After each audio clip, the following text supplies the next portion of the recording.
aberta a audiência no processo em que a autora do Ministério Público Federal e acusados Mauro Marcondes da Silva, advogado que está presente, né? Luiz Inácio Lula da Silva, presidente, está presente. José Ricardo da Silva, está presente? Só advogado. Só advogado, né? Alexandre Paz dos Santos, só advogado também. Paulo Arantes Ferraz, só advogado também, né? Carlos Alberto da Tribuna Habeas Corpus, Gilberto Carvalho, só defesa, né? Então, cumprimento aí o Procurador da República, é todos. Tem alguma videoconferência? Não, né? Só a transmissão da bem. Eu me dirijo aqui ao ex-presidente Luiz Inácio Lula da Silva. Ex-presidente, por força da Constituição, o senhor está nessa qualidade de réu aqui, o senhor tem o direito constitucional ao silêncio. O senhor quer exercer esse direito? O senhor pretende responder as perguntas? Eu pretendo responder todas as perguntas que foram feitas com relação à medida provisória 471. 471, está certo. Tá. A sua qualificação aqui não há necessidade, só uma pergunta que eu devo fazer. Hoje o senhor a sua função, sua profissão, sua atividade, qual é, atualmente? Minha função é que eu sendo político. Certo. Tá certo. E sua renda vem sua renda vem dessa atividade política? Quando o juiz lá em Curitiba liberar meus bens, eu vou ter uma renda minha própria. Enquanto não liberar meus bens, eu vivo de uma aposentadoria que eu tenho e agora vou viver com ajuda paga pelo meu partido. Não, isso é pergunta de prática, nós entendermos antes. As demais, como são uma pessoa conhecida, um fato aqui notório, não há necessidade. Aqui está a idade, os endereços. Nós vamos então iniciar, eu vou fazer algumas perguntas para o senhor, aqui nós vamos só fazer perguntas, né? Então nossa função aqui é de perguntar sobre os fatos, né? Que nós estamos nessa fase de interrogatório, e eu vou iniciar fazendo algumas perguntas para o senhor, depois o Ministério Público Federal fará, o seu advogado pode escolher falar no começo ou no final, e os demais advogados farão se quiserem fazer alguma pergunta. No final, se o senhor quiser falar alguma coisa, mais genericamente, o senhor pode falar. Como o senhor falou, da MP 471, esse processo diz respeito à MP 471, que já ocorreu um processo aqui em relação a alguns dos réus. E como houve duas denúncias, um processo já houve sentença, já houve julgamento, né? E alguns dos réus já foram julgados. Mas dizem respeito a um processo relacionado mais ao Senado, a um assessor do Senado. Esse foi um outro processo. Agora nós estamos aqui, o Ministério Público Federal ele restringiu essa acusação de corrupção, mais baseado na edição da medida provisória do Executivo. E faz a acusação de que o senhor teria cometido a corrupção ao solicitar ou aceitar promessas de vantagem de valores ao Partido dos Trabalhadores, do senhor Mauro Marcondes e dos demais réus aqui que são citados, para a edição dessa medida provisória. A primeira pergunta que eu faço, é verdadeira essa acusação, professor? É uma das grandes mentiras contada pela acusação. E eu espero ter a oportunidade de falar, a desvendar e provar por que o Ministério Público mentiu na acusação e por que a Polícia Federal mentiu no inquérito. O senhor pode já falar. Veja, primeiro, as pessoas precisariam conhecer como é que funciona o governo, como é que funciona o Congresso Nacional, antes das pessoas fazerem ilação acusando pessoas. A medida provisória 471 era uma sequência da medida provisória que foi estabelecida, me parece que em 1991, pelo presidente Fernando Henrique Cardoso, quando a Ford saiu de Guaíba, no Rio Grande do Sul, e foi se instalar em Salvador. era uma necessidade de você fazer política de desenvolvimento regional para que o Nordeste pudesse ter o mínimo de possibilidade de competir com a região centro-sul do país. Essa medida provisória 471, ela tem origem nas brigas dos governadores do Nordeste e, sobretudo, na briga do governador de Pernambuco, na briga do governador de Goiás, na briga do governador do Ceará, que tinha interesse de levar a indústria automobilística para lá. Essa medida provisória ela foi originada no Ministério da Fazenda, passa pelo Ministério do Planejamento, passa pela Casa Civil. Quando a medida provisória é pronta, é enviada ao Congresso Nacional. Essa medida foi aprovada por unanimidade na Câmara, unanimidade, com o relator sendo de um partido adversário meu, que era o deputado Aleluia. Essa medida provisória foi aprovada por unanimidade no Senado, também com o relator chamado Sérgio Borges, governador da Bahia, portanto adversário meu. E essa medida provisória gerou uma possibilidade do Nordeste brasileiro deixar de ser o centro miserável do país e ter a oportunidade de competir. E eu, sinceramente, nunca imaginei que essa acusação fosse para frente. Eu participei ativamente do inquérito da Polícia Federal. Eu disse, na época, ao diretor da Polícia Federal, ao ministro da Justiça, que a impressão que eu tinha quando o delegado Cajado me fazia a pergunta é que ele não queria a resposta. E às vezes eu tinha a impressão que a minha resposta não tinha nenhum sentido para ele. Ele estava com uma tese determinada, sabe, que aquela medida provisória tinha sido uma coisa para alguém levar dinheiro. Alguém levou dinheiro, o povo de Pernambuco, o povo da Bahia, o povo de Goiás e o povo do Nordeste brasileiro. Aqui o Ministério Público Federal aponta que haveria, houve um contrato da MMC, que seria a Mitsubishi, a empresa, com o senhor Mauro Marcondes, e que ele seria a pessoa que teria, de certo modo, um acesso ao senhor. E isso não está escrito aqui, tá? Acesso ao senhor, essa palavra é minha. O que o Ministério Público Federal diz é que o senhor Mauro Marcondes teria feito esse contrato de ou 12 milhões e 500 ou 16 milhões para aprovar essa medida provisória. E tudo teria começado com ele teria contratado uma empresa chamada SGR, do senhor Evanico Nerrel, que é um senhor falecido, com o seu filho José Ricardo da Silva. E, por outro lado, segundo o Ministério Federal, também teria a participação de Alexandre Paz dos Santos. As provas que o Ministério Público traz são anotações do senhor Alexandre Paz dos Santos, fazendo históricos desse trabalho que eles fizeram, dos trabalhos que eles fizeram. E aí a minha pergunta, o senhor Mauro Marcondes, o senhor conhece o senhor Mauro Marcondes? Olha, eu tenho conhecimento em relação com o Mauro Marcondes desde 1975, quando eu assumi no dia 24 de abril de 1975 a presidência do Sindicato dos Metalúrgicos do ABC. E o Mauro Marcondes era então diretor de recursos humanos da Volkswagen. Então todo e qualquer problema que o sindicato tinha com 44 mil trabalhadores da Volkswagen, a relação era com o Mauro Marcondes, no nível inferior, e no nível superior era com o ex-diretor Mário Carneiro.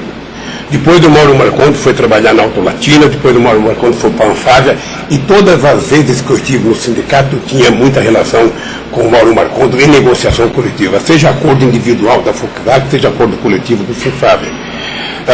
A vida do Mauro Marcondes fora da relação sindical não é da minha conta, não me interessa. Se ele tinha empresa, não me interessa. Se ele conversou com a Mitsubishi, não me interessa. Se a Mitsubishi conversou com ele, não é problema meu. O que eu acho grave é o Ministério Público irresponsavelmente fazer uma ilação de que tudo isso foi feito para dar dinheiro para o PT. Sabe? E é por isso que eu estou aqui. Agora vamos restringir mais a pergunta. Né? Primeiro, conhece o Mauro Marcondes. A segunda é, o senhor Mauro Marcondes, ele procurou o senhor para tratar desse assunto? Mauro Marcondes, as poucas vezes que o Mauro Marcondes esteve no Palácio do Planalto, ele esteve com vários dirigentes do Sinfávia, normalmente acompanhado do presidente e de outro dirigente de indústria automobilística. Nunca atendi o Mauro Marcondes sozinho no Palácio do Planalto. Nunca conversei sobre medida provisória com o Mauro Marcondes, e eu tenho certeza que, pela relação que o Mauro Marcondes teve comigo no sindicato, ele sabia que era proibido e indevido conversar comigo sobre qualquer coisa que não fosse de interesse do conjunto do povo trabalhador desse país. Ele me conhecia bem. Aí voltando aqui, foi ouvido aqui o senhor Antônio Palocci, e ele como testemunha, e ele não disse detalhes, mas ele falou que o senhor Mauro Marcondes tinha acesso irrestrito ao senhor. É falsa essa acusação dele? Se me permite uma pequena... Claro. Na verdade, nós impugnamos a condição de testemunha do Dr. Antônio Palocci, porque entendemos que, como delator, ele tem interesse nas colocações e afirmações que ele fez. Só para registrar que tem essa impugnação. Isso, exatamente. Qualquer posição que ele esteja, porque ele foi indicado como testemunha nesse processo, Isso. não como colaborador, porque ele é antiga, mas... Isso, é que daí nós impugnamos, e é uma questão pendente de análise, Vossa Excelência, a validade do depoimento dele, porque é indiscutível que ele tem interesse. Esse é um capítulo da delação pela qual ele recebeu benefícios do Ministério Público. Mas aí ele faz essa afirmação, o senhor concorda que ele faz essa afirmação? Sim. E aí ele não explica por quê, mas eu quero fazer a pergunta para o senhor. A única explicação era porque ele deveria estar ganhando um prêmio por fazer delação no processo de Curitiba. Aí talvez ele tenha se prestado a contribuir com o Ministério Público, com as mentiras já contadas, para tentar passar um tom de verdade. E ele também fala que ele sabe pouco desse caso aqui, sabe mais de um outro processo que está em curso, mas ele disse que em uma certa ocasião, embora não diga a respeito desse processo, que o seu filho teria procurado por ele e que o senhor teria tido uma conversa com ele em 2012, e que o senhor disse que teria resolvido o problema do dinheiro que o seu filho tinha procurado para um evento de marketing, etc., que eu não me lembro mais o detalhe, e que teria conversado que o senhor Mauro Marcondes teria resolvido, assim como fizera na edição do MP 471. São as palavras do senhor Palocci. Também não... Vanderlei, essa pergunta de respeito à medida provisória 471, Sei, porque ele... era de respeito ou de respeito a outra medida provisória? Não é que diga respeito. Porque o Palocci não era do governo, o Palocci era deputado. Eu acho... Deixa eu explicar a pergunta. Deu uma discussão aqui nesse dia em relação se ele poderia falar ou não. E ao final ele pôde falar sobre esse outro fato. O senhor sabe disso, né? E ele, como ele foi permitido falar sobre o fato, ele fala, embora transversalmente, ele fala o seguinte, diz que em relação a esse outro fato, o senhor se reporta à MP 471 no sentido, dizendo que iria fazer com o senhor Mauro Marcondes a mesma coisa que fizeram no MP 471. Entendeu? É só essa afirmação que ele falou. Aí o senhor tem que dizer se é verdadeiro. Não só não é verdade, como é inverossímil essa ilação. Talvez o Palocci tenha aceitado, tenha sido convocado a falar na perspectiva de contar essa mentira. Eu não discuti medida 471 com o senhor Mauro Marcondes em nenhum momento, porque não tinha que conversar com o Mauro Marcondes sobre medida provisória. É por isso. Certo. O senhor Gilberto Carvalho, ao ser ouvido aqui, ele disse que não sabe precisar a data, mas provavelmente em dezembro, novembro, final de novembro ou dezembro de 2009, ele lembra de uma ocasião em que ele levou o senhor Mauro Marcondes com pessoas da FAB, representantes de montadoras, até o senhor, que o senhor nunca realmente esteve sozinho com o senhor Mauro Marcondes, nem com ninguém, segundo ele, né, a afirmação dele. A pergunta é, o senhor lembra desse encontro com o senhor, ou isso não existiu, com o senhor Mauro Marcondes, para tratar da MP 471? Eu tive muitos encontros com a indústria automobilística. Muito encontro. Eu não sei se o senhor se lembra, quando eu cheguei na presidência, esse país inteiro vendia apenas 1.700.000 automóveis por ano. Quando eu comecei a governar esse país, nós passamos a vender quase 4 milhões de carros por ano. Então teve muitas conversas com a indústria automobilística para discutir preço, para discutir prestação, para discutir financiamento, para discutir banco de financiamento, para discutir produtividade, para discutir tecnologia, então foram muitas. Nem sempre o Mauro Marcondes participava, porque ele não era uma figura de proa do Sindicato da Indústria Automobilística quando eu era presidente. Ele já tinha sido muito mais forte antes na direção da Anfávia.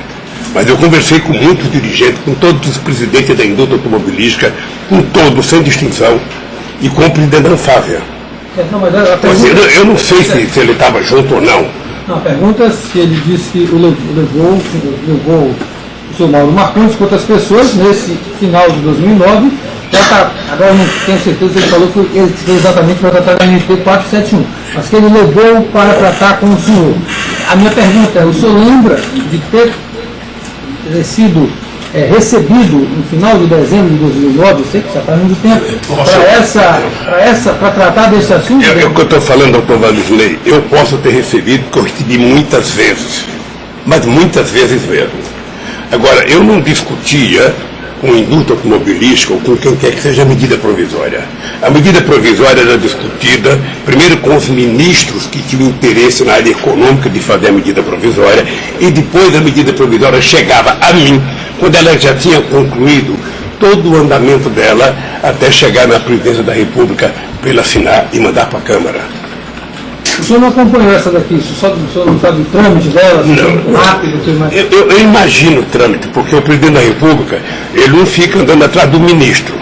O presidente da República, ele é comunicado que vai apresentar para ele uma medida provisória que vem da Fazenda, ou que vem do Ministério do Meio Ambiente, ou que vem do Ministério da Infraestrutura. O presidente da República recebe aquela medida provisória já com o aval dos ministros que participam daquela medida provisória. A Casa Civil sempre está presente, porque é ela que faz a operação pente fino para levar para o presidente da República, mas ela passa pela economia sabiamente, passa pelo Ministério do Planejamento sabiamente, certamente passa em alguns casos pelo Ministério da Ciência e Tecnologia, e em outros casos passa pelo Ministério da Justiça. Ou seja, quando essa medida provisória chega para mim, qualquer uma, até agora, talvez no governo Bolsonaro, quando a medida provisória chega, ela chega para o presidente assinar, pelo chefe da Casa Civil ou pela ministra-chefe da Casa Civil. É esse o papel do presidente da República. Ele não corre atrás de medida provisória, ele não acompanha. Tá, o senhor não acompanhou assim, o trâmite dela? Porque o Ministério Federal disse que... Depois que ela chega no Congresso Nacional, os ministros da área econômica acompanham a tramitação da medida provisória. E essa medida foi uma coisa sui generis, porque ela foi aprovada por unanimidade por deputados e senadores da oposição que faziam oposição a mim. Eu lembro que na época que o Cajado, que era o delegado que foi fazer o inquérito, eu falei para o Cajado, tem uma forma mais fácil de você saber se teve corrupção. Você vai investigar 513 deputados, 81 senadores, os presidentes das comissões, que você vai descobrir se alguém levou dinheiro. Não é conversando comigo. Parece que ele não fez. Mas a acusação aqui, veja bem, é que é compartimentada, vamos dizer assim, só no executivo. O outro processo já foi julgado. Eu sei qual é o interesse da acusação. E que não... que aqui se fala de 3 senadores e tal, mas esse processo não ficou aqui, né? Fala-se nos autos. Mas, veja bem, eu estou colocando para fazer essa divisão. Nós estamos falando aqui do processo na sua edição. Né? Mas é que a medida provisória, ela começa na presidência e termina na presidência com a sanção. Mas a tramitação dela é fora do governo federal. É no Congresso Nacional. Mas a acusação aqui é para a edição, ou seja, para o ato sair. Né? O senhor chegou a ver as trocas de e-mails entre esses outros réus aqui, José Ricardo, eu não conheço. Mauro Marcondes? Eu, lamentavelmente, não conheço as pessoas. Conheço o Mauro Marcondes, nunca recebi nenhum e-mail do Mauro Marcondes. Eu lembro que no inquérito que eu fiz da Polícia Federal, o doutor Cajado apresentava pedaço de papel rasgado e dizia que era documento. Eu falava, ô Cajado, isso não é documento, é um pedaço de guardanapo rasgado. Não trata isso com documento. Bom, mas tratou com documento, até na acusação final. E consta aqui, o senhor chegou a ver, não chegou a olhar a ver esses documentos, nenhuma anotação, seja do senhor José Ricardo, do senhor Alexandre Santos, e-mail. Um dos pontos aqui é que eles tiveram acesso à medida provisória um dia antes, a medida provisória tramitou 19 de novembro, segundo o Ministério Público, muito rapidamente nas casas, e ela foi editada no dia 23. E no dia 22, o senhor José Ricardo manda para o senhor Mauro Marcondes o teor da medida provisória sem número. O senhor chegou a ver isso? Doutor, deixa eu tentar. Acho que o senhor conhece isso perfeitamente bem, porque acho que o Poder Judiciário também funciona em parte disso, o Ministério Público também. Quando você faz uma medida provisória que ela envolve 3, 4, 5 ministérios, essas minutas, elas vai, sabe, ela corre por dezenas de funcionários que vão desaparecer. Ela corre. Sabe? Não é uma coisa que fica só na mão do ministro, isso passa por todo o ministério. Sabe? E é bem possível que alguém tenha visto. Mas daí, a partir daí, insinuar que o Ministério da Fazenda vazou a medida provisória é muita má fé. O senhor sabe de alguma relação com o senhor Gilberto Carvalho, com o senhor Mauro Marcondes? Existem anotações aqui nos autos, que teria contato com ele seria uma relação de uma outra medida provisória, ele seria... Eu acho que esse processo, para mim, e para o Brasil é importante, porque permite que a gente possa explicar alguma coisa. O senhor deve ter alguém que recebe recados, que recebe papel para passar para o senhor. O procurador também. A função do Gilberto Carvalho, ele era meu chefe de gabinete. Nada chegava a mim sem passar pelo gabinete da Presidência da República. Quando o Gilberto Carvalho recebia qualquer documento, seja do Papa, seja de alguém qualquer, o Gilberto Carvalho entrava na minha sala, colocava o papel, me explicava o que era, e no dia seguinte ele voltava, depois que eu tinha lido, para entregar ao Ministério da área específica. Se era um assunto da Fazenda, ia para a Fazenda; se era um assunto da educação, para a educação; se era um assunto do transporte, para o transporte. Era esse o papel do Gilberto Carvalho. Daí alguém tentar incriminar o Gilberto Carvalho, porque ele atendeu o Mauro Marcondes, ele deveria ser incriminado se não atendesse. Ele estava lá para atender as pessoas, e atender bem, oferecer café, que é assim que a gente trata as pessoas. Ele não pode ser tratado como bandido porque atendeu bem as pessoas. Eu conheço a acusação, doutor, li muito esse negócio. E há muita má fé, há muita leviandade. A minha pergunta é assim: o senhor sabe dizer se tinha alguma relação entre Mauro Marcondes e o senhor Gilberto Carvalho, se eles tinham algum... Essa que é a pergunta. Eu acho que tinha... Não institucionalmente. Eu acho que a relação que o Gilberto Carvalho tinha com o seu Mauro Marcondes e com qualquer pessoa que procurasse ele era a relação de um chefe de gabinete que atendia as pessoas que queriam falar com o presidente da República. Essa era a relação. Não era uma relação institucional, era uma relação eminentemente profissional. Eu estou perguntando porque aqui consta nos autos, não consta da denúncia, na denúncia, não sei se consta, que há o nome dele lá dentro do processo, lá dentro dos documentos da relação da própria Marcondes e Marconi, tem o nome dele lá como alguém. Excelência, defesa de Gilberto Carvalho, esse documento a que você se refere, ele se refere à medida provisória que foi editada em 2015. Certo. Não, tudo bem. Foi objeto desse processo. Por isso que eu estou perguntando dele, se ele sabe de... Apenas para esclarecer. Só para esclarecer. Veja bem. E um ponto importante também, se me permite, Excelência, a denúncia nesse ponto, inclusive, faz ilações, porque pega iniciais e transmite... A eventual ilação da denúncia só pode em alegações finais... Sim, não, é só para contextualizar, a forma como a denúncia coloca nesse material o nome do Gilberto Carvalho, tentando associar ao presidente Lula.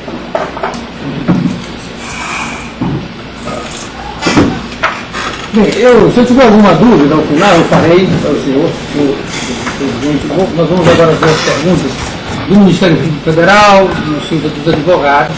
Aí o senhor sempre fica aí ciente de que poderá deixar de responder se quiser, porque é direito seu. Doutor Igor Miranda. Obrigado.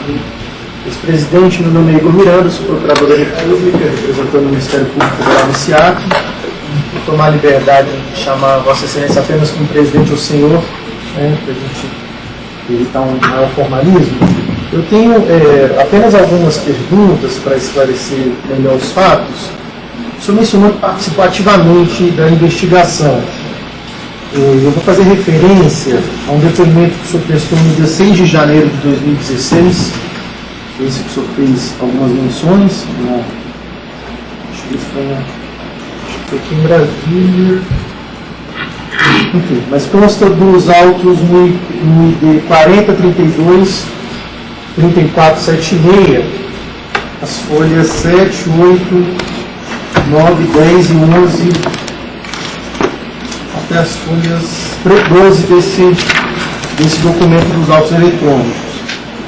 E nessa ocasião, como o senhor acabou também de esclarecer o juízo, o senhor afirmou o seguinte, que Gilberto Carvalho, na qualidade de chefe de gabinete de declarante, tinha como papel fazer um filtro dos pedidos que chegavam à presidência. Como é que se tratava o senhor na condição de então presidente, e o senhor Gilberto Carvalho como seu chefe de gabinete, esse filtro das pautas? Os senhores tinham uma reunião semanal? Como é que o senhor decidia quem o senhor ia receber ou não na condição de presidente da República? Eu não recebia quem ia receber, porque também é importante saber, procurador, que a Presidência da República é uma instituição, que ela tem gente que cuida de agenda, gente que cuida de gabinete pessoal. Então, se o Gilberto Carvalho tivesse que discutir uma agenda para me atender determinada pessoa, já não era mais o Gilberto Carvalho. Procurava a pessoa que cuidava de agenda, e essa pessoa que cuidava de agenda toda semana se reunia comigo para fechar a agenda da semana. É assim que funcionava. Quem era essa pessoa, né? O senhor lembra? Eu tive vários agendeiros, mas o último que trabalhou comigo chama-se César Alvarez. Então, possivelmente, se alguém procurasse o seu Gilberto, ele passava ao seu César e ele que... Se o cara... Excelência, pela ordem. Na verdade, a pergunta coloca como hipótese. Então, eu pediria apenas ao doutor Igor que formulasse a pergunta à luz de uma situação concreta. Muito concreto, doutor. Não, você colocou hipótese. Eu posso falar? Existe uma alegação aqui que o magistrado mencionou de uma eventual reunião do réu Mauro Marcondes com então presidente, especificamente para tratar da medida provisória 471. No interrogatório do senhor Gilberto Carvalho, ele confirmou que houve essa reunião, que afirmou que existiram outras, não soube precisar o momento, mas afirmou que outras pessoas estiveram nessa reunião. Ele não teria participado exatamente dessa reunião. Então eu quero, enfim, entender como foi essa demanda e se estimulou essa reunião. É que, na verdade, o presidente Lula, já respondendo a pergunta do doutor Valizete, disse que não fez reuniões para tratar da medida provisória 471. Isso já foi respondido. Então... O senhor vai orientar o silêncio? Não. O senhor vai responder a pergunta? Não, eu não estou respondendo, eu estou resgatando a resposta que foi dada ao doutor Valizete. Ele falou que não lembra. Ele falou Deixa eu falar uma lembra. coisa para você. Mas aí realmente, eu acho que fica melhor, doutor, o senhor já ir direto para a pergunta, para a data. Esses fatos ocorreram em dezembro de 2009. Eu acho que aí, quem sabe a memória dele, possa lembrar de alguma coisa já direto. Tá. Então, especificamente sobre a medida provisória 471, o senhor não lembra ou não houve essa reunião? O senhor Mauro Marcondes. Primeiro eu disse que eu tive várias reuniões com a indústria automobilística. Eu não discuto medida provisória com empresários. Quem discute é o ministro da área que faz a medida provisória. Ponto.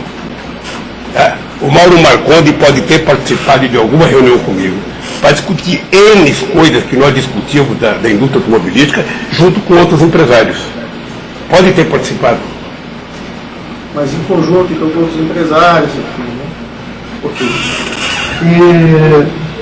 O senhor chegou a mencionar esse mesmo depoimento, as folhas 3. Sim, permite só uma retificação, na verdade, foi esclarecido também, eu estou resgatando só uma resposta, que o presidente Lula disse que recebeu representantes de sindicatos, associações da empresa automobilística. Então eram representantes oficiais e não empresários. Então acho que foi essa a resposta dada anteriormente. Okay. O senhor mencionou que nunca foi procurado por lobistas da SGR, Consultoria Empresarial, e da Marcondes de Malta de Diplomacia Cooperativa para tratar de interesses da MMC, o CAO, junto ao governo, para tratar de prorrogações de incentivos fiscais através de medidas provisórias. Juntando essa sua afirmação, e aqui no outro contexto o senhor menciona também que tudo era devidamente registrado, protocolado e guardado pelo senhor Gilberto Carvalho.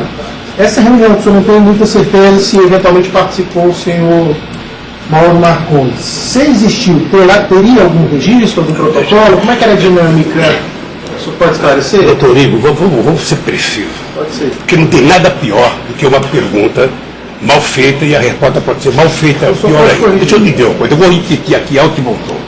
Eu disse que tive várias reuniões com representantes da indústria automobilística.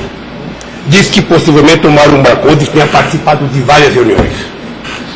Disse que nunca participei de reunião com o Mauro Marcondes ou com a indústria automobilística para discutir medida provisória. A medida provisória eu discutia com os ministros, sabe, que fazia a medida provisória, e muitas vezes eles convidavam os governadores para fazer estudo de quanto representava os investimentos no Estado, sabe, que tipo de tecnologia colocar no Estado, era isso. Não discutia nem com o Mauro Marcondes, nem com a indústria automobilística, medida provisória específica. Ok. Para não ter dúvida. Tá. No termo de declaração do senhor Gilberto Carvalho, também ainda na fase do inquérito policial, no ID 40340982, prestado no dia 14 de janeiro de 2016, quando apresentado esse documento, que consta das folhas 40340982, Qual é o documento? vou entregar aqui ao senhor, que é um documento que é uma agenda, então a agenda do senhor Gilberto Carvalho, na condição de chefe de gabinete do senhor presidente, no dia 27 de novembro de 2009, há um registro do nome do senhor Mauro Marcondes. Essa data é posterior à edição da medida provisória, que foi, salvo engano, no dia 23 de dezembro. Mas é novembro? De novembro, foi novembro, sim. Foi novembro. Novembro ou foi dezembro? Foi novembro. Acho que ela foi dezembro. Eu acho que foi 23 de dezembro. Enfim, essa reunião aí, ou pelo menos esse registro... 27 de dezembro, né? De novembro. De novembro. Aqui o senhor se recorda dessa reunião? Eu não cuido da agenda do Gilberto Carvalho. Então, perdão, esse aqui. Eu não cuido da agenda do Perdão, só esclarecer. Quando questionado aqui em juízo, ele informou que sempre que procurado à época pelo senhor Mauro Marcondes, todas as vezes foi para realizar uma reunião com o senhor. Ele apenas intermediava encontros do senhor e do senhor Mauro Marcondes. O Gilberto Carvalho disse a vocês também aqui que nunca houve reunião Lula e Mauro Marcondes. Afirmou que houve uma... Não, deixa eu lhe falar uma coisa. Eu não posso responder pela gente do Gilberto Carvalho, porque o Gilberto Carvalho tinha liberdade de ser leal, tinha o dever de ser leal comigo e tinha liberdade de fazer a agenda que lhe convinha de acordo com os interesses do nosso governo. O Gilberto Carvalho é um companheiro que eu tenho como irmão, é uma das pessoas mais decentes que eu conheci na vida. Então eu não posso aceitar suspeição sobre o Gilberto Carvalho e muito menos colocar em suspeição a agenda dele. Se ele recebeu o Mauro Marcondes uma vez ou 50 vezes, é problema dele.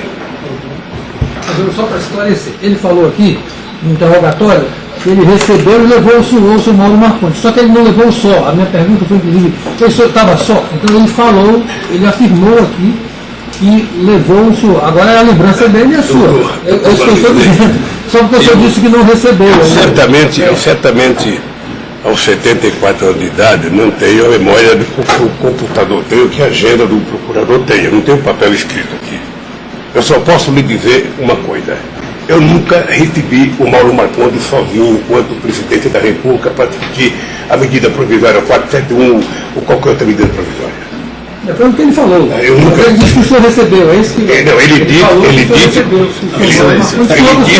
ele disse que levou o Mauro Marcondes com outras personalidades. Com outras pessoas. Eu acabei de dizer agora que eu fiz várias reuniões com a grupo automobilística. Pois é, mas entendeu com as entidades de classe e poderia estar o Mauro Marcondes. Isso foi falado. Mas é isso que nós estamos falando. Não, mas ele não falou isso agora, porque como ele disse agora que ele nunca recebeu, nós precisamos esclarecer isso. Só para ficar claro isso. Com todo o respeito que eu tenho, pelo procurador Igor, seja preciso, Igor, porque a desgraça de quem conta a primeira mentira é que passa a vida mentindo para justificar a primeira. Eu estou cansado de tanta mentira contra mim, de tanta leviandade, de tantas insinuações. E eu tenho desafiado nesses últimos 5 anos. Eu duvido que tenha um juiz, um procurador, um delegado, um empresário, um deputado que diga o seguinte: eu vi um empresário dar 5 centavos ao Lula. Eu tenho desafiado vocês do Ministério Público, apresentem uma prova, pelo amor de Deus. Parem de insinuar coisas a meu respeito. Possivelmente muita gente que trata com leviandade a minha atuação como presidente da República talvez agisse com leviandade se estivesse no meu lugar. Agora é preciso saber o seguinte: eu sou de uma terra onde a gente nasce pobre, mas a gente aprende a ter caráter e dignidade. Eu não abro mão disso. Até deixar claro, presidente, eu não sou autor intelectual dessa denúncia. Como o senhor percebe, eu sou negro, cresci numa periferia, até nesse sentido é um prazer estar conhecendo. Eu fico orgulhoso de ter um negro no Ministério Público. Justamente. Espero que a gente tenha mais. Mas é meu dever institucional buscar a verdade, nem estou aqui no intuito de ver a sua condenação. Por isso é meu dever perguntar, esclarecer. Eu sei. Se houve uma reunião. Enfim. Se houvesse interesse de saber a verdade nesse processo, ele não teria sequer se transformado no processo. O Cajado teria pedido desculpa para mim e não teria mandado para o Ministério Público. O Ministério Público teria pedido desculpa para mim e não teria feito chegar o doutor Vazizei. Porque eu estou dizendo alto e bom som 24 horas por dia. 24 horas por dia. Eu desafio a instituição do Ministério Público a provar um deslize na minha vida. A gente não pode falar o mesmo de alguns procuradores. Eu peço que o senhor concentre aqui nos fatos. Vamos concentrar nas respostas. A respeito desse processo, o senhor não lembra muito bem, então, o conceito dessa, quando foi essa reunião, enfim, acha que se pode ter contato com a presença do senhor Mauro Marcondes, mas tanto o senhor Mauro Marcondes como o senhor Gilberto mencionaram alguns documentos que o senhor Mauro teria apresentado ao Gilberto, o seu chefe de gabinete, para entregar ao senhor, enfim, pela ordem, para subsidiar essa reunião. O senhor confirma, deixa eu terminar a pergunta aí, o senhor pode impugnar, enfim. O senhor confirma, o senhor recebeu algum material, o senhor recorda do que seria esse material?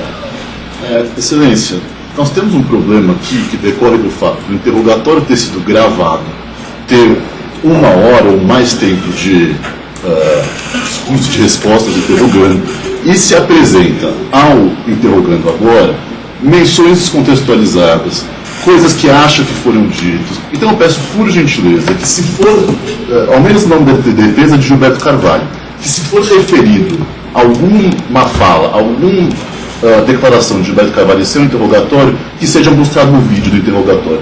Porque, por exemplo, ele não disse em nenhum momento que recebeu documentos de Mauro Marcondes. Ele disse que não se recorda e que, se recebeu, foram registrados. Então, o tempo inteiro, nós estamos botando palavra na boca das pessoas, e é importante que se aponte que minuto foi dito e que nós abramos o vídeo e que o vídeo seja, então, exibido, para que o interrogante, de fato, possa responder a sua pergunta, a pergunta feita, a partir de uma premissa clara. Eu vou fazer uma impugnação, contra a impugnação, doutor. Houve pedido expresso das defesas para dispensa até do presidente Lula e do senhor também, dos interrogatórios dos demais. Todos estiveram com a presença dos seus defensores técnicos, enfim, e cada um pode impugnar eventual pergunta que eu fizer. Vossa Excelência. Eu estou me fazendo expressa referência a uma prova que consta dos autos, mencionando inclusive onde ela está, né? Então, por gentileza, eu peço a Vossa Excelência que mencione, o senhor fez referência ao interrogatório de Gilberto Carvalho. Eu peço a Vossa Excelência que mencione o minuto em que ele confirma ter recebido as missivas que o senhor disse que ele confirmou receber. Existe uma incoerência nos dois depoimentos, como o senhor mesmo acabou de pontuar, entre o seu cliente, o Mauro Marcondes, do Gilberto, que não se recorda e afirmou que se recebeu, registrou e encaminhou ao presidente, mas o que Vossa Excelência disse ao presidente foi que o Gilberto... E o Mauro que afirmou que entregou, enfim, e é isso que eu estou perguntando ao presidente, que pode ter um esclarecimento, se houve ou não houve. Eu estou aqui como cidadão comum, prestando esclarecimento que for importante para a República Federativa do Brasil. Eu vou repetir com todas as letras. Se em algum momento do trabalho do Gilberto Carvalho no meu gabinete, o chefe ele recebeu algum documento de Mauro Marcondes ou de qualquer outra pessoa do Brasil ou de fora do mundo, o Gilberto Carvalho tinha a obrigação de colocar o documento na minha mesa. No dia seguinte, recolhi o documento para entregar para os ministros que cuidavam daquela parte. Eu já falei, fosse educação, transporte, indústria. Essa era a função nobre do Gilberto Carvalho. Não tem nenhum crime o Gilberto Carvalho ter entregue 1, 2 ou 3 papéis. Não tem nenhum crime. Eu já disse também com todas as letras, é bem possível que o Mauro Marcondes participou de várias reuniões junto com os setores da indústria automobilística, eu acabei de dizer. Não me pergunte por uma específica, porque faz 10 anos que eu deixei a presidência, faz 11 anos dessa medida provisória, e eu não tenho uma agenda aqui. Não me pergunta, eu sou dizendo que eu recebia. Eu não estou negando que eu recebi o Mauro Marcondes junto com a indústria automobilística. Agora, o que eu não posso é confirmar uma mentira que foi contada no inquérito. É só isso, doutor. Mas conto com a minha boa vontade, que eu estou disposto a colaborar. Ok. Só atendendo em parte a impugnação dele, preciso colocar uns segundos, onde foi, se houver uma afirmação, foi interrogatório judicial, foi policial. Esses agora que eu mencionei, apenas para registro, foram nos interrogatórios judiciais, não tem aqui os segundos onde foram ditos, né, essas expressões. Eu vou mostrar ao senhor um documento que consta dos autos no ID 40323476, é um e-mail encaminhado pelo senhor Mauro Marcondes ao senhor Gilberto Carvalho, e-mail gilcarvalho@planalto.gov.br, tá? E não é relacionado diretamente à medida provisória 471, mas ao final existe o seguinte parágrafo, tá? De autoria do senhor Mauro Marcondes, pressupõe-se, né? Da primeira. Estou recorrendo mais uma vez ao amigo para cumprir essa incumbência daquela forma informal e low profile que só você consegue fazer sem as formalidades e no momento oportuno. Esse e-mail era no intuito de chegasse algumas informações ao senhor. O senhor conhece esse e-mail? Foi apresentado pelo senhor? Ele não disse que é para mim. Não, sim. Não esquece. O senhor afirmou isso. Igor, é você que está interpretando. O senhor afirmou isso no seu e-mail. Você está interpretando aqui que o que o Mauro Marcondes disse, sabe? Olha só. Primeiro, deixa eu dizer, qualquer cidadão que conversasse com o Gilberto Carvalho ia elogiar o Gilberto Carvalho. Porque pense num gentleman, pense numa figura educada e respeitadora. Então, se o Mauro Marcondes dirigiu palavra de elogio ao Gilberto Carvalho, era obrigação do Mauro Marcondes, porque eu elogio o Gilberto Carvalho até hoje. Segundo, aqui em nenhum momento fala que é para entregar para mim. Você que está dizendo isso. Não, só afirmou também isso, confirmou, esclareceu que... a minha pergunta não é isso, que se entregar para o senhor, não. Porque isso que não diz respeito a 471. A minha pergunta era o que... O senhor sabe dizer o que seria essa expressão entre eles dois, né? Informal pela ordem e low profile? O senhor sabe o que ele queria dizer com isso? Eles são objeto de outro processo, inclusive. E é uma comunicação de terceiro, quer dizer, o e-mail envolve terceiros, não dá para o presidente comentar uma correspondência de terceiros. Excelência, perdão, doutor Alexandre, interromper, mas o que há no processo é uma página em que consta uma mensagem escrita. Não há arquivo de e-mail, não há qualquer elemento que permita concluir que este documento foi de fato enviado ao e-mail gil.carvalho@planalto. O que se tem como prova é uma página de papel em que há essa mensagem escrita. Apenas para que o interrogando também tenha consciência do que está nos autos. E objeto de outro processo. Não é nessa medida provisória, nós estamos falando disso em outro processo. Como foi citado, como foi colocado na denúncia, eu entendi que ele quer saber uma conduta, uma relação com o seu Mauro Marcondes. Mas ele já respondeu aqui, já está respondida a pergunta. Ok. Pode continuar. A respeito do... apenas para o senhor poder... Tem aqui que o senhor afirmou lá perante a Polícia Federal, mas, enfim, como a gente não tem, e o senhor já fez até menção a esse documento que foi apreendido, esse papel que o senhor mencionou, esse daqui, está nas folhas 18, BD 40, 32, 34, 76, escrito Café Gilberto Carvalho, alguns valores, e o delegado da época mostrou ao senhor esse documento. Aqui. A respeito desse documento, desses valores, enfim, o senhor chegou a ter alguma conversa com o senhor Gilberto Carvalho sobre isso? O senhor o questionou sobre o que se trata, esse assunto, ou não? Rodrigo, com todo o respeito, o delegado Cajado, ele me entregou isso aqui. Eu falei, Cajado, eu estou achando que é a coisa é mais séria. Você não pode pegar um pedaço de guardanapo. E ainda disse para ele, qualquer imbecil que tiver uma mesa, um telefone e uma caneta, fica escrevendo o dia inteiro uma série de bobagens e depois joga no chão. Você não pode transformar isso em documento, Cajado. Por favor, vamos ter uma relação entre uma instituição poderosa como a Polícia Federal, um ex-presidente da República, mais séria. Mas como era preciso passar a ideia que tinha havido corrupção, sabe, colocar isso como documento. E não é um documento. E, sinceramente, eu não sou obrigado a conhecer e a responder papel que alguém escreveu e jogou no lixo. Ok.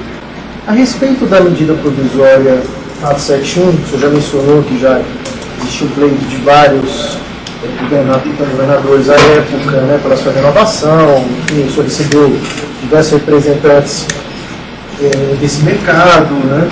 Existe um pleito, enfim, bem grande nesse sentido. Existe um e-mail datado do dia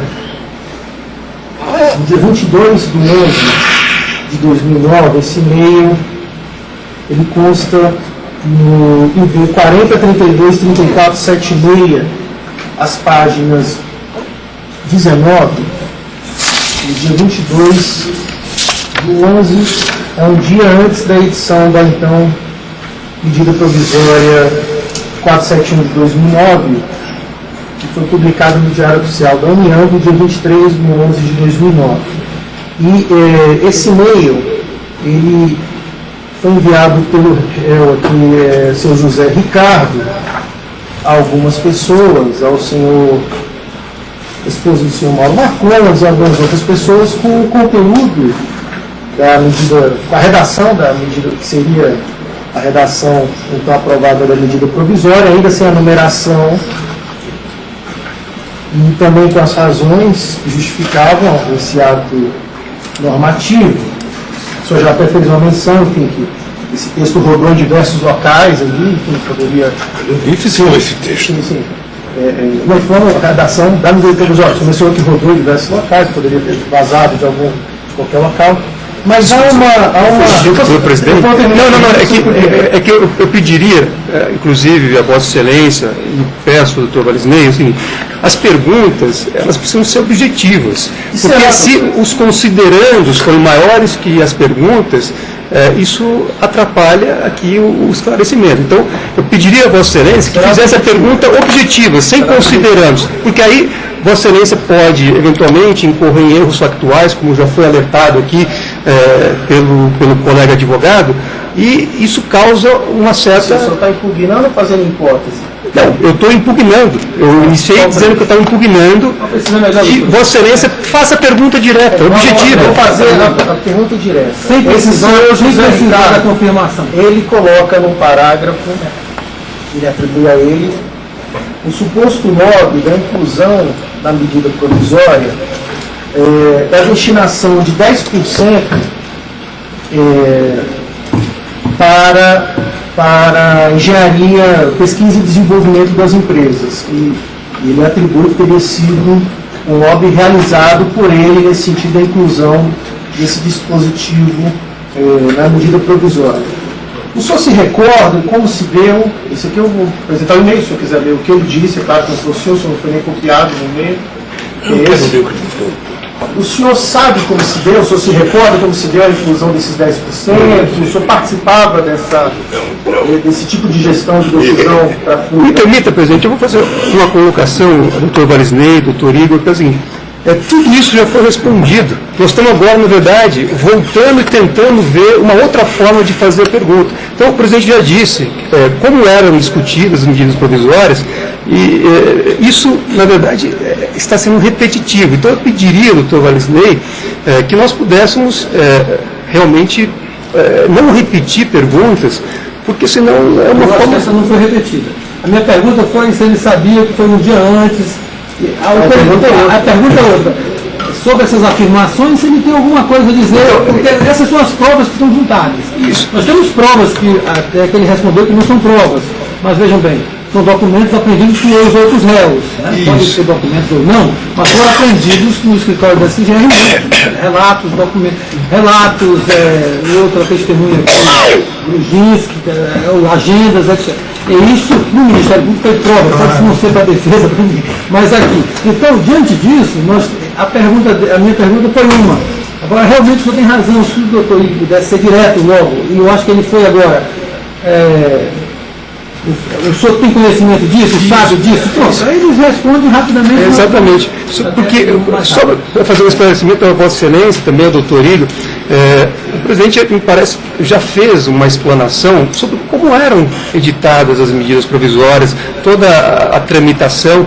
Então, a partir disso, talvez as perguntas possam realmente ser mais objetivas. Esse é um suposto documento, enfim, se é que é documento, de terceiros. Então, a premissa de que o presidente conhece não é verdadeira, então não pode ser embutida na pergunta. A respeito daquilo que está na norma, né, que foi incluído na norma, que é a respeito da destinação de 10% para P&D, né, pesquisa e desenvolvimento, se o presidente tem ciência de como isso foi incluído na legislação. Doutor Igor, posso dar uma colaboração? É o seguinte, eu não tenho conhecimento, mas um dos interesses de fazer com que a indústria automobilística fosse para o Nordeste brasileiro era tentar levar para lá investimento de ciência e tecnologia. Só para o senhor ter ideia, a Ford na Bahia, ela talvez tenha o maior centro de engenharia da indústria automobilística em Camaçari, porque esse era um dos compromissos de fazer com que a indústria automobilística se deslocasse do eixo Rio-São Paulo para o eixo Centro-Oeste-Nordeste. Esse era o objetivo, era fazer transferência de ciência e tecnologia. Isso só pode ser feito com investimento. Agora, se perguntar para mim se eu sei quanto foi, como não sei. Mas já existiu então essa intenção de... A intenção do projeto original, desde a primeira medida provisória do presidente Fernando Henrique Cardoso, quando a Ford saiu de Guaíba, no Rio Grande do Sul, e foi para Camaçari, na Bahia, já era esse. A respeito a sua relação com o senhor Mauro Marcondes, apenas para esclarecer, quando o senhor foi ouvido no dia, sem pergunta do corredor insistir, mas eu quero fazer uma pergunta específica sobre essa afirmação. No dia 6 de janeiro de 2016, ele deu já... Vou repetir então, não tem problema. 40, 32, 34, 76, quando questionado, só foi bem incisivo e disse que, enquanto foi presidente da República, não atendeu nenhum pedido formulado por Mauro Marcondes. O que o senhor queria dizer a respeito disso? Perdoa passando repetitivo, mas o que o senhor quis dizer com pedidos? Eram reuniões, eram pleitos também? O que o senhor quis dizer que o senhor não atendeu nenhum pedido formulado pelo senhor Mauro Marcondes? É porque certamente a pergunta deve ter sido feita atendida com o pedido do Mauro Marcondes. É por isso que eu falei que a pergunta deve ter falado. Induziu a isso, então. A pergunta provavelmente induziu a expressão Olha, eu tive uma relação de muito respeito com o Mauro Marcondes, uma relação conflitiva. Você deve ter acompanhado, você era muito novo. As maiores greves que nós fizemos foi na porta da Volkswagen, sabe? Eu fazia assembleia 1h da manhã, meia-noite, 4h da tarde, xingando o Mauro Marcondes. E isso não permitia que eu não o tratasse com respeito na relação humana. Porque eu aprendi desde pequeno a ser civilizado e aprendi de que mesmo eu tendo divergência com alguma pessoa, eu tenho que tratar a pessoa com respeito se eu quiser ser respeitado. A minha relação com o Mauro Marcondes era exatamente essa. Uma relação de adversários que se respeitavam. Na época também da presidência, aí não, né? Já tinha mudado um pouco. A presidência mudou, porque eu não tinha conflito com ele. Ok. Apenas para contextualizar, não disse respeito também, mas apenas para contextualizar a sua relação com o senhor Mauro Marcondes. O que consta nos autos, informação de uma parceria, uma relação comercial do senhor Mauro Marcondes com o seu filho. É isso? Sua Excelência. Objeto de outro processo tem nenhuma relação com a pergunta. Vou terminar a pergunta. Só terminar a pergunta. É como todo o processo, talvez seja diferente. É objeto específico do processo. A não ser que o senhor, a minha pergunta vai ser voltando. Como o senhor Palocci, que ele retornou a voltar. Estou contextualizando antes de eu fazer a minha pergunta. Próximo processo. Tá, eu só vou fazer a pergunta, não vou repetir. Não vou fazer. Não vou queimar a pergunta. Não vou queimar a pergunta. Sei que essa, enfim, a relação foi posterior, enfim. Mas à época, já existia alguma relação comercial na época, em 2009, entre seu filho e Não. Não existia, né? Eu tenho conhecimento, não. Assim, mais perguntas, excelência. Vou perguntar primeiro ou depois, no final? No final. Então vamos começar aqui. Vou passar a palavra aqui ao advogado de São Mauro Marcondes, doutor. Aqui está melhor, né? Mauro Marcondes, doutor Daniel Romero, doutor Roberto Souza. Muito obrigado. Tem pergunta? E advogado de. Subir aqui para. Advogado José Ricardo da Silva, doutor Marlos Armes e doutora Thaís. Pergunta. Advogado de Alexandre Vaz dos Santos, doutor Isabela. Pergunta. Advogado de Paulo Arantes Ferraz, doutor Marcelo Turbay, doutor Cacai. Perguntas? Advogado de Gilberto Carvalho, doutor Leandro Raça. Tem uma pergunta, excelência. Presidente, sei que o senhor já tratou por cima desse assunto, quando disse que o papel do Gilberto Carvalho era levar o documento para o senhor analisava o documento e ele dava a destinação no dia seguinte. Minha pergunta é a seguinte, o senhor entrava com ele em discussões, em debates sobre política econômica, sobre política industrial? Não entrava porque não era a função do Gilberto. O Gilberto ajudava a organizar a minha reunião de governo. Eu tinha reunião em que participava sempre o presidente, a Casa Civil, o vice-presidente Zé Alencar, o ministro da Fazenda. O Gilberto Carvalho não participava, ele organizava. Eu não discutia esse assunto com o Gilberto Carvalho. Mas só uma outra pergunta. Não lembro agora se o magistrado ou o procurador se referiu ao Gilberto Carvalho como uma espécie de filtro da sua agenda, tentando atribuir a ele, de alguma forma, um certo controle sobre quem o senhor recebia ou não. A minha pergunta muito clara é, Gilberto Carvalho tinha controle sobre quem o senhor recebia ou não? Era a decisão do Gilberto Carvalho? Era da atribuição do Gilberto Carvalho tomar essa decisão? Não. Só um minutinho, só para registrar, ninguém está tentando nada, atribuir nada aqui não. Eu não acreditei nada, eu só faço perguntas aqui. Só para o senhor fazer esse registro. Então que tende a aparecer. Aqui não, Veja, é que tinha... Pode ter havido algum equívoco em alguma afirmação, mas nada de tentar atribuir a nada. O Gilberto Carvalho, primeiro dizer aqui, alto e bom som, que eu já disse que eu duvido que alguém encontre um vice-presidente como eu encontrei o Zé Alencar, e eu duvido que alguém encontre o chefe de gabinete como eu encontrei o Gilberto Carvalho. Porque além de chefe de gabinete, era de uma lealdade canina e de uma capacidade de trabalho extraordinária. E o que o Gilberto Carvalho recebia, o que ele recebia, porque eu recebia outra gente pela mão dos ministros, pela mão do agendeiro, não era só o Gilberto Carvalho. O Gilberto Carvalho era o meu chefe de gabinete. E o Gilberto Carvalho, ele podia tomar a decisão seguinte: olha, o presidente não atende esse assunto, o presidente não cuida disso, você vai conversar com tal ministro, você vai conversar com... Era assim que fazia. Né?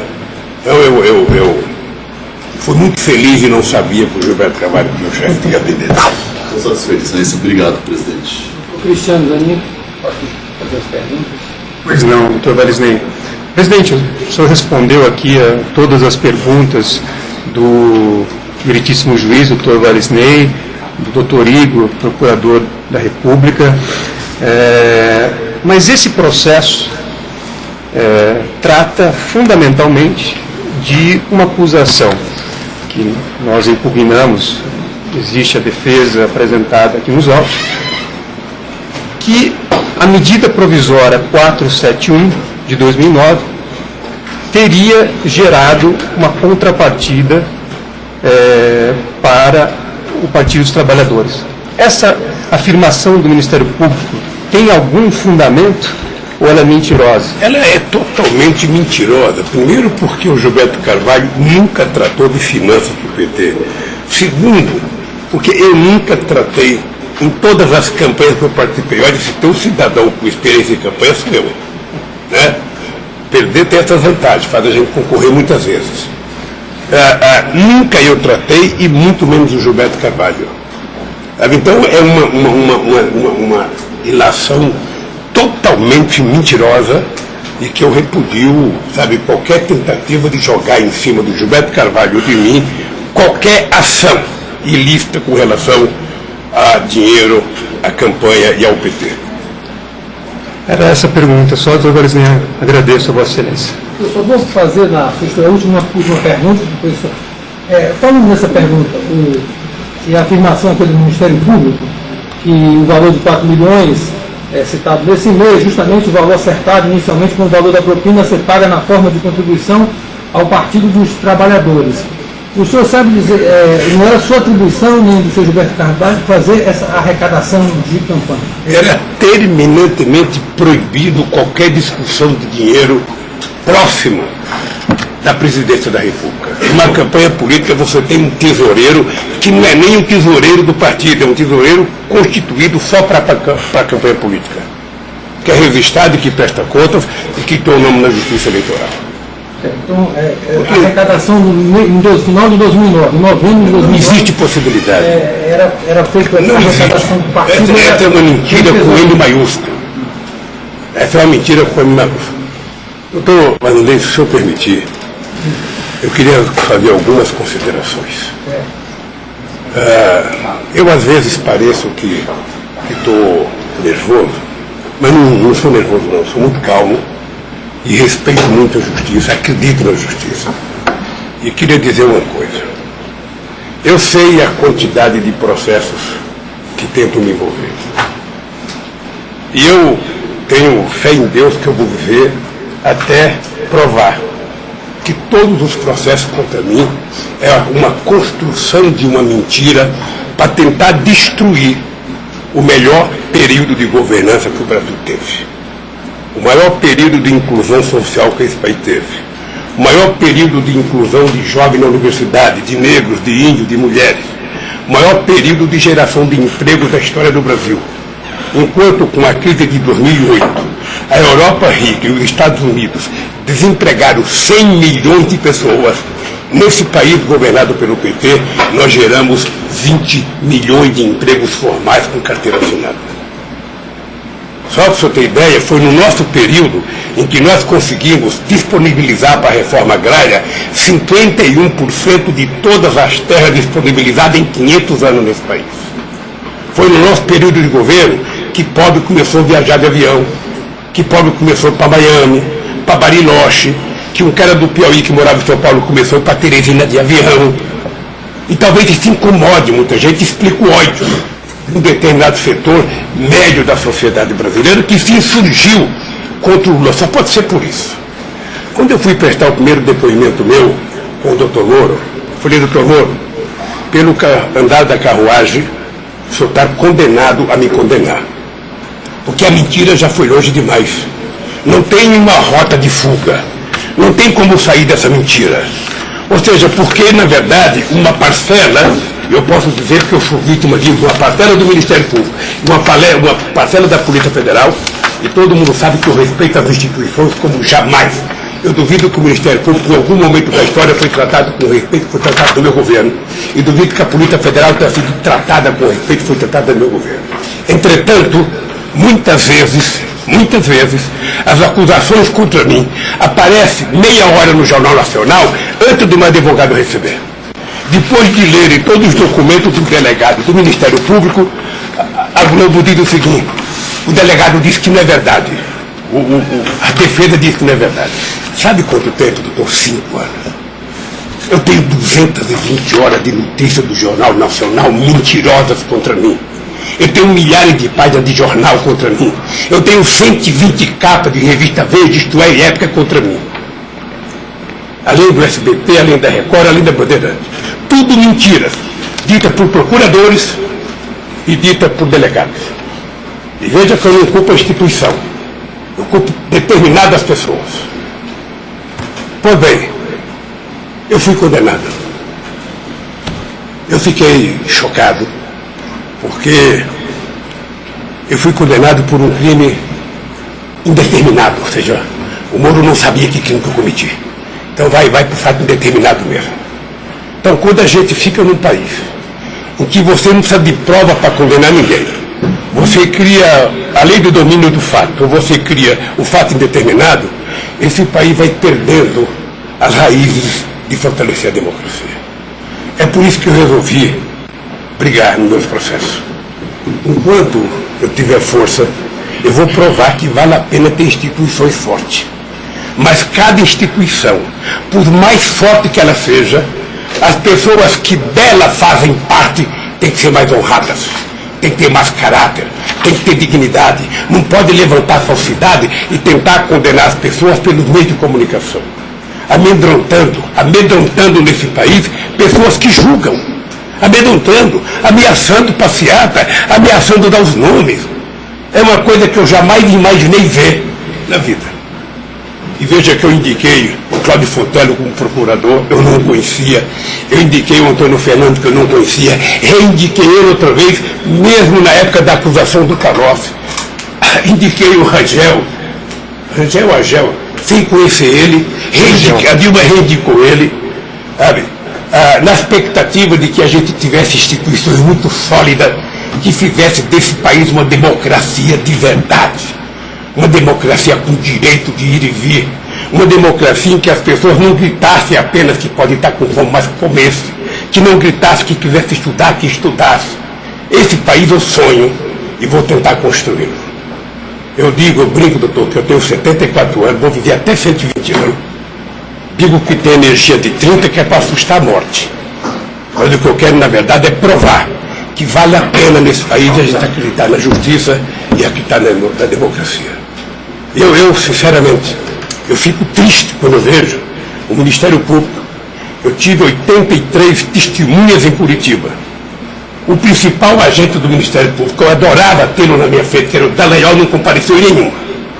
Estava fazendo acordo com a Petrobras, criando um fundo de ajuda não sei para quem. Então eu quero lhe dizer que eu aguardo justiça. Se tem um ser humano nesse mundo que anda à procura de justiça, sou eu. Eu quero justiça, porque eu nasci filho de uma mãe analfabeta, mas ela me ensinou que ter caráter a gente não compra na bodega, a gente não compra em shopping, nem a gente contrata pelo fast food. A gente nasce de berço. E eu quero provar isso na defesa do Ministério Público, na defesa da Polícia Federal, na defesa da democracia e na defesa da crença que o povo tem que ter no Poder Judiciário, porque se ele perder a crença, acabou a democracia no nosso país. Por isso, eu quero agradecer a sua paciência, agradecer. Não penso que eu fiquei nervoso, não. Eu trato com muito respeito e fico admirado de ver um negro no Ministério Público. Eu quero ver muitos. Tá? Portanto, obrigado. Então, eu declaro encerrada a audiência, cumprimentando a todos. alguns advogados.